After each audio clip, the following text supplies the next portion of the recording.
Okay, so I have been looking forward to beginning this course with you. This is my element, all right? This is my specialty, morality. I'm going to start this off a little bit like we did with beginning with sacraments. With sacraments, we started out, doing some cryptograms and, introduced the Eureka experience. This is kind of the same thing in a different way, all right?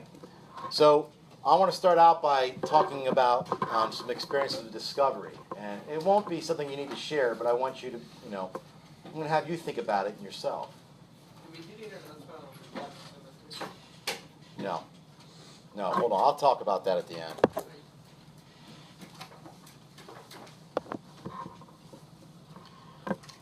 When I'm talking about experiences of discovery, these are things that you yourself, occurrences if you want to call them, that have happened. Things that have changed the way you've looked maybe at other people around you, maybe at life in general. These are, instances of what we call maturing. Now, sometimes the most obvious are, life-threatening experiences. It could have been that perhaps a friend had passed away, or a grandmother has passed away, or somebody very close to you has gotten, some bad news on a terminal illness. What happens? You take that experience and you start to think differently. So when I was a senior in high school, my best friend passed away, and I was just with him the night before. Right? I remember going to school the next day, and I'm walking into the high school, and a couple kids are crying. And I said, "What are you crying about?" They said, "Marky Pippa died." I'm thinking to myself, I was just with him 10 o'clock last night. What happened? The house burned down. The house burnt down? All right, now, it changes the way I thought, right? That kind of hit me between the eyes. Not that I just lost a friend, that's bad enough, but I started to think to myself, my God, you really don't know if you're going to see somebody again. We all know that, right? We all know, hey, you never know if you're going to see somebody again. Anybody can die anytime. We all know that. But all of a sudden, it becomes real. It changed me. It doesn't make me better than anybody else. It didn't make me perfect. But all of a sudden, I started looking at people differently. Honestly, when I hear stuff like that, I just think it's a matter of time. Well, okay, I'm trying to make a point, though, Renee. So the point here isn't how you deal with the fear. It's what does it do to you? Now, you've all had instances like that. And it all don't have to be negative. It could be that you went to a wedding, and for whatever reason, you were moved. I mean, the whole thing was so beautiful, and you walked out of there thinking, I really do think that love can be demonstrated and brought to that level. Even though you always knew that. People love, they get married, but all of a sudden, you looked at it differently. Now, what happens? Okay? Psychologically, what happens is you see the world differently. But you've changed. The people around you may not have changed. Right? We all mature at different levels. I remember one friend of mine saying, in high school, what happened to you? You had to grow up so quick. It used to be a lot more fun. All right. Now, I wasn't Mr. Goody Two-Shoes. But what was he saying? We were maturing at different levels and in different ways. I wasn't maturing more than him, but in one particular way, yes. In other ways, he might have been maturing more than me. And the issue is you can't unlearn these. You can't unlearn this stuff, right? That experience that I had with my friend Marky, it's through life, right? I mean, here I am, 31 years later, and I can remember it like it happened yesterday, right? So it's not an experience that leaves us. What happens is we take whatever knowledge we had, right? So I knew intellectually that you don't always know if you're going to see somebody again. That I knew. But when I applied it to my present experience, it took on a new shape. All of a sudden, I know that this is cliche. The problem with cliches is they're often true, but they lose their potency because we hear them so often. Have you ever heard anybody say, the longest distance it takes for things to travel is from your head to your heart, right? That's what these things do. I know it's corny. It should probably wind up on a Christmas card or something, but it is in reality true.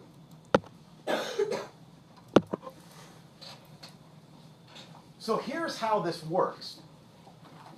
I don't want to make it sound mechanical, but this is the underlying issues.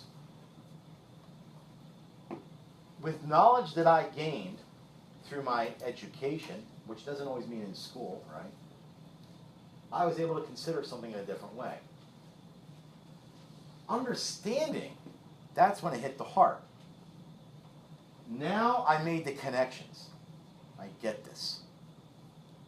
I don't want to leave somebody in a bad way, because I don't want that to be the last impression they have of me. All right? The last one, it takes a while. You know, we all know, everybody here knows you can't take it with you, right? We know when you die, there's no U-Hauls in the back of the hearse. We all know that. That's knowledge we already have. We may not understand it yet. Wisdom will come when it's real for us. When we find out we have 18 months, all of a sudden, you're not too much worried about collecting things. What are you going to start focusing on? The people in your life, right? It's just unfortunate. A wise person learns that sooner rather than later, okay? Or they allow other people's experiences to become theirs, all right? Here's the reality. You will never gain knowledge in anything, and this includes me. So let me talk in plural. We will never gain knowledge if we don't admit that in many things we're ignorant. Remember, ignorant is not rude, it's lack of knowing, okay? We all don't have the sharpest mind in the room on everything. So until we admit on many things we don't get it, we'll never become good at understanding. And until we, in the end, admit on most things, I guess I am foolish. It's, you know, and by the way, that's how Socrates was known to be the wisest man, because he thought himself a fool, which meant he could be learned. These things, as I said in the beginning of the year, these are the goals of education. It might be peculiar for you to know. Do you know like how people pick a major when you go to college, right? Maybe a major in accounting, maybe a major in history or biology. Do you know that's only about 100 years old? Do you know that? Nobody thought of it before then. So what did they learn? They were educated. They learned those things in specialties once they got out, right? Even picking your courses, like electives. You can thank Harvard in the late 1880s, 1890s, that came about. Which meant, up until the last 115 years ago or so, this is what education was supposed to do. You know, we've kind of lost that. Now, the reason why I bring it up is because in this course, if you're not Christian, or you're not Catholic, or you're a Catholic that doesn't agree with much of this stuff, that's not the point, and it'll never be an excuse for you to not learn, okay? I want you to learn and understand. So when you answer a question, and some kids will say, do I answer this the way the Catholic Church believes it? Well, yes, because that's what you're being taught, and that's what I'm going to grade you on. I'm not grading on whether or not you accept it or believe it as much as I would like to. I don't get notches in my Bible if you convert, all right? What I want you to do is understand it and know it. So if you ever walk out of this course and say, he never let me express my own opinion, I had to say what he wanted me to say, you have totally missed it. And to me, that's ignorant. I don't mean rude, I mean it's ignorant. What I want from you in this course, I want you to think like you've never thought. I want you to challenge all those things too. And if we don't admit a certain level of ignorance, dullness of mind, and foolishness, we are unteachable. You cannot teach that person. You're talking to a cement block, right? So that's part of the goal. Now, has anybody here heard of the Allegory of the Cave by Plato? Anybody? You have. You don't need to know who wrote what. This is just kind of FYI. Plato's dialogues in the Republic were dialogues that Socrates had with people. And he recorded those. Okay? So Socrates, Plato, Aristotle comes in that order. Book 7 of the Republic contains what's known as the Allegory of the Cave. This is kind of a eureka moment, but presented in a different way. I have a short claymation video. I want you to be able to tell me, you know, the basic plot of the video. It's very simple. I mean, it's not complex. So I'll let the video play. It's like 2 or 3 minutes, and then I'll talk about it, okay?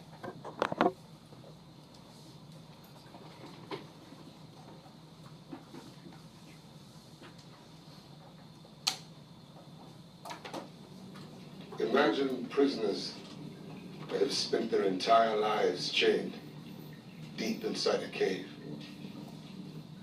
They have been chained so that they cannot see behind themselves, and they are forced to stare endlessly at the cave wall in front of them. Behind them, a fire is burning, and between the prisoners and the fire is a raised walkway. Now imagine that each day a menagerie of objects crosses the walkway. Animals and people carrying their wares to market.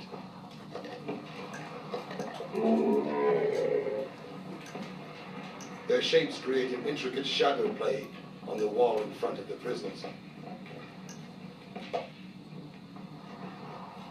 This is the only world that the prisoners have ever known.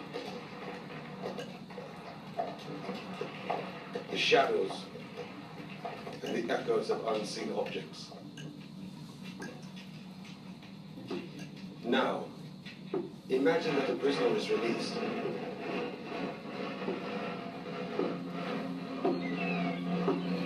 After some time adjusting to the blinding light,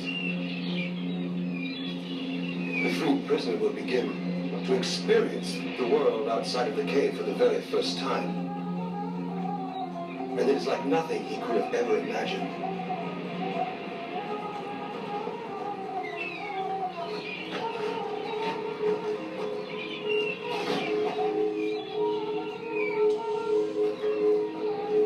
With his new perception of the world, the man will of course want to return to his friends to share his incredible discoveries.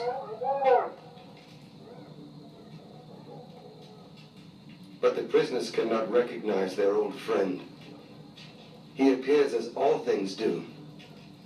His voice is a distorted echo, and his body is a grotesque shadow. They cannot understand his fantastic stories of the world outside of the cave. To them, it will never exist. This, of course, does not make the world outside of the cave any less real. All right. So, first off, how was the prisoner brought out of the cave? What happened? He was drug out.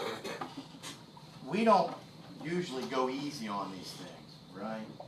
In morality, there's a lot of stuff that's controversial, right? We'll talk about things that are in the news now. And if we're confronted with something that seems to be a good argument and it goes against our belief, what's the first thing we do? Push it away, right? So what does truth do in education? And literally, the purpose of education is to drag us out of our ignorance, right? It's to bring us from ignorance to knowledge. That's the purpose of education. And it's not always easy. And it's not always immediate. So you shouldn't expect anything. Again, I don't win something by belittling somebody or beating them into submission, right? So if you say, well, I don't want to say something because if I disagree, he's going to come at me. I guarantee you it's not my personality. What I'll do is I'll share with you something that if I find error in what you're thinking, and I'm not going to say, now admit it, but you intellectually and emotionally, you need to work through that. And that could be years, okay? It could be years, because we never lose these moments, if we want to call them these peak moments throughout our life, where things become clear for us. It's still happening to me now. You know, you guys that are going to Kairos, you'll hear, you know, even the adults talk about things that changed us, right?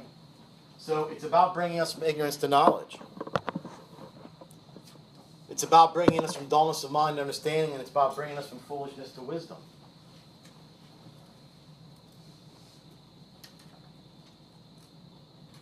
The whole purpose of this course is going to be to give you knowledge on things that I know you've probably thought about. We won't get into it today, But if I ask somebody what they thought on abortion or homosexual marriage, you're going to tell me what you think. You're going to tell me what you like. You may even think you have a decent argument for it. But if I start presenting certain levels of knowledge and stuff, you can't just dismiss it. All right? You also notice how that prisoner, once he was released, he wanted to go back. Right? When you hit these moments in your life when things change and you mature, what does love want to do? Share it. So what happens is if another person is pliant, they might accept your experience, right? It doesn't have to be it doesn't have to be my own divorce that changes me. The fact that I've seen, children get their lives ruined from a sibling or from somebody else, that's enough for me. I don't need to go through it myself to realize the pains of that. So if you're pliant enough, somebody else's experience. But here's the problem. You can't go back. You can go back in, but all they're going to hear is blah, blah, blah, blah, blah, because it's not their reality, right? Your reality changed. You no longer live in their world. You see things differently. And as much as you want to share, it's hard, right? So anyway, it's just a little bit of a prep for how this course is going to go, okay?